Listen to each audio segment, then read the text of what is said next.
অনুভব করতে পারবে। পিতা, আশ্রম থেকে সোজাসুজি আমার কাছে আসছিস, তাই তো? সত্য পিতা। তা বাবা, আসতে পথে তোদের কোনো কষ্ট হয়নি তো? না পিতা, আজ অতি সাবধানে আমাদের সুমন্ত কাকুমণি রত প্রবেশন করিয়ে নিয়ে এসেছে। বেশ বেশ বেশ, এবার আশ্রমের সংবাদ জানতে চাইবো। আমাদের গুরুদেব, তার শরীর ভালো আছে তো?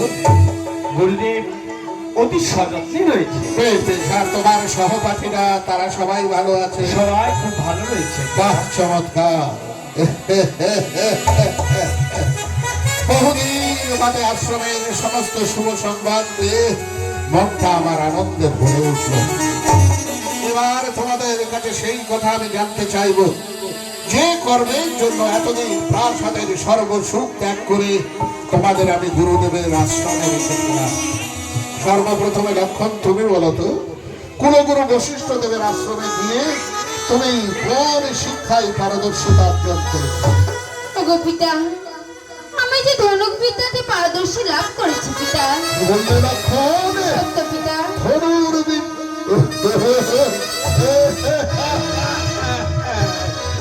জানিস রাম, সর্বস্ত্রের মধ্যে ধনুর্বান আমার জীবনে সবচাইতে প্রিয়।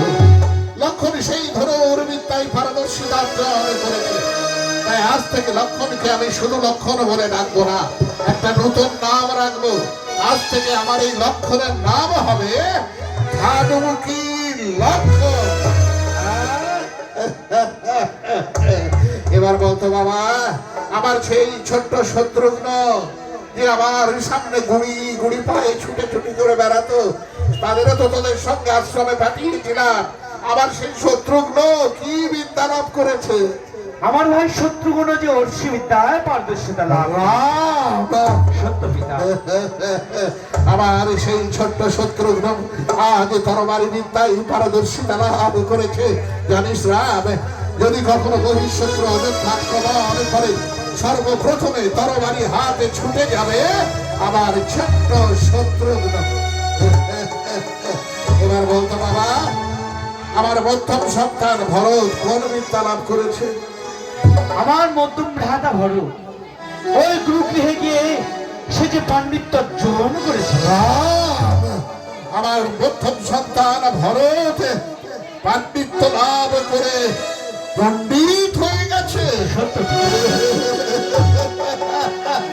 কত আনন্দ, এত আনন্দ আমি রাখবো কোথায়? জানিস রাম, এবারে যখন আমি রাজপথে হেঁটে যাব, অযোধ্যার প্রজারা আমার দিকে অঙ্গুলি হেলন করে বলবে, ওই চলেছে পণ্ডিতের পিতা। ঠিক বলেছেন পিতা। শুনে আনন্দে গর্বে আমার বুকখানা ভরে উঠবে। কিন্তু যার কথা সবার আগে জিজ্ঞাসা করা উচিত ছিল, এখনো তো তার কথাই আমি জিজ্ঞাসা করিনি। তারা, তুমি হলে সূর্য বংশের জ্যেষ্ঠ সন্তান, তুমি নিজে গুরুগৃহে গিয়ে কোন বিদ্যায় পারদর্শিতা অর্জন করেছো? আপনি আমাকে ক্ষমা করবেন পিতা। হ্যাঁ? আজ আপনার জ্যেষ্ঠ সন্তান হলে ওই গুরুগৃহে গিয়ে আমি কোনো বিদ্যা অর্জন করতে পারি।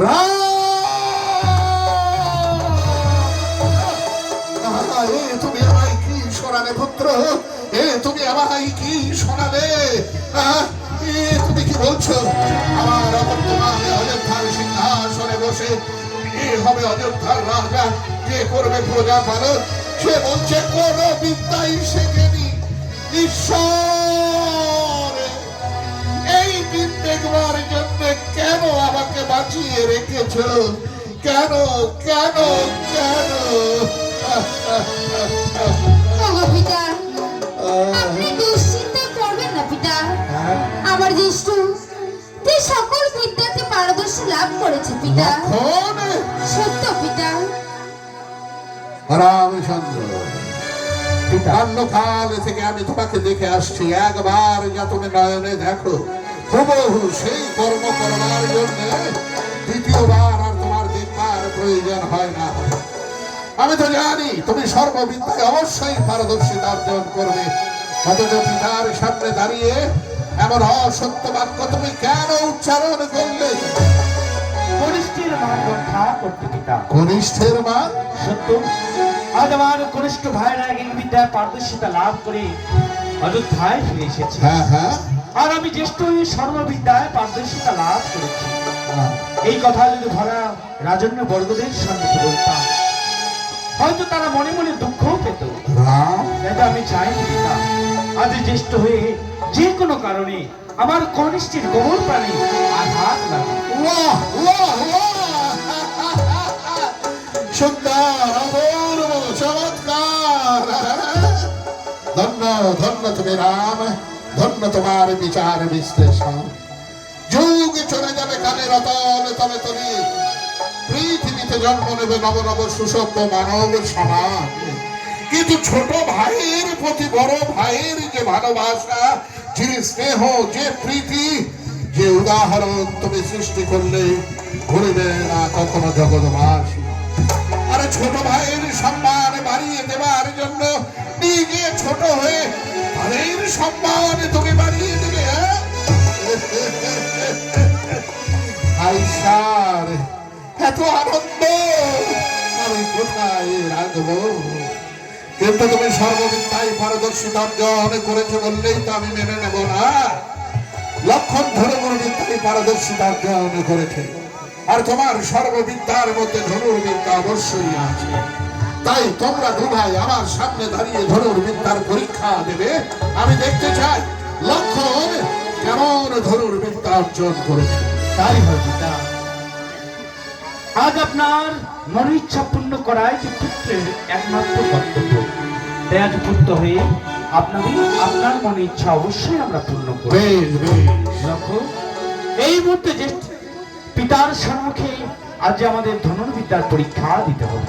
সত্য জ্যেষ্ঠ, যাও মা, এই মুহূর্তে পিতার চরণে ভক্তির পুষ্পাঞ্জলি জানিয়ে ফিরে এসে থেকে আমার তরুণ মাঝে।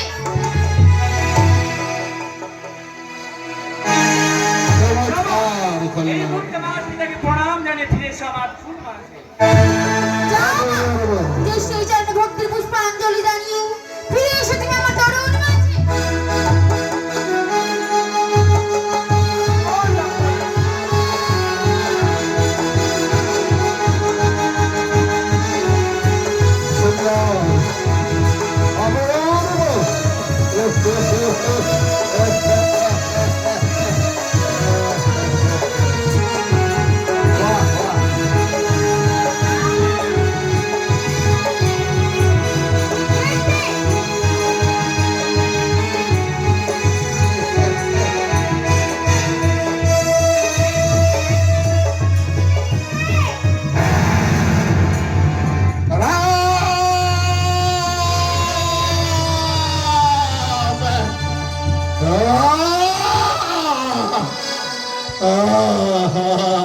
আপনি আমায় ক্ষমা করে দিন। তুমি কি করবে রাম তুমি কি করবে আজ প্রকাশ্য রাজ সবাই ধনুর্বিদ্যার পরীক্ষা দিতে গিয়ে ছোট ভাইয়ের কাছে তুমি হেরে গেলে তোমার ধনুর্বাণ হস্তচ্যুত হয়ে পড়ল আপনি আমায় ক্ষমা করে দিন। ক্ষমা আমি তোমায় করবো না আমার বর্তমানে অযোধ্যার সিংহাসনে বসে যে হবে অযোধ্যার রাজা আজ পরীক্ষার স্থলে তার হাত থেকে ধনুর্বাণ মাটিতে পড়ে যায় তাহলে প্রজাদের বিপদের দিনে কেমন করে প্রজাদের তুমি রক্ষা করবে হ্যাঁ ধিক্কার তোমায় রাম ধিক্কার তোমায় আর লক্ষণ আমায় ক্ষমা ক্ষমা আমি তোমাকেও করবো না লক্ষণ তুমি জানতে যে এটা অচুক বান এই বান নিক্ষেপ করলে রাম অবশ্যই পরাজিত হবে এটার অবস্থান নয় রাম তোমার কোনো শত্রু নয় শুধুমাত্র তাকে পরাজিত করবার জন্য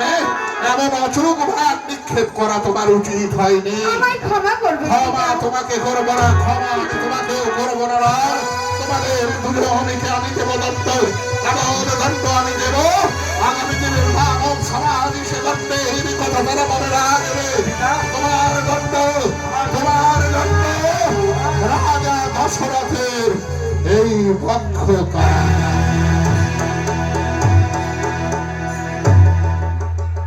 ধন্য হয়েছে পুত্র তবে পিতা, তোমাদের ভাতৃপ্রেম দেখে আমি ধন্য হয়েছি রাম যৌবনে ধনুর্বাণ আমিও বহু চালিয়েছি ধনুর্বিদ্যায় আমিও লক্ষণের মতো পারদর্শী।